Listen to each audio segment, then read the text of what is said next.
És un temps transformador amb la industrialització, fàbriques, màquines i evolució.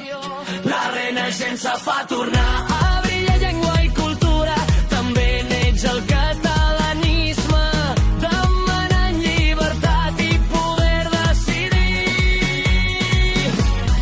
Un segle més, ja som al 20, la mancomunitat es fa forta, la segona república arriba, amb esperança i no nova vida.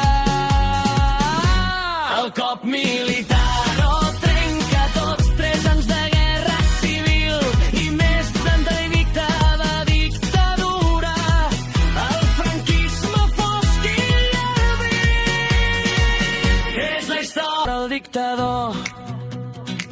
La democràcia torna, d'això en diem la transició.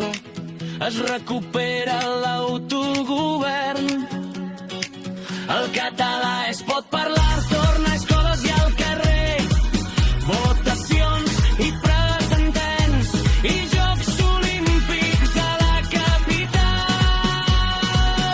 És el segle XXI, el procés sobiranista viu, manifestacions i referèndums, amb repressió i violència estatal. Ara es parla d'autor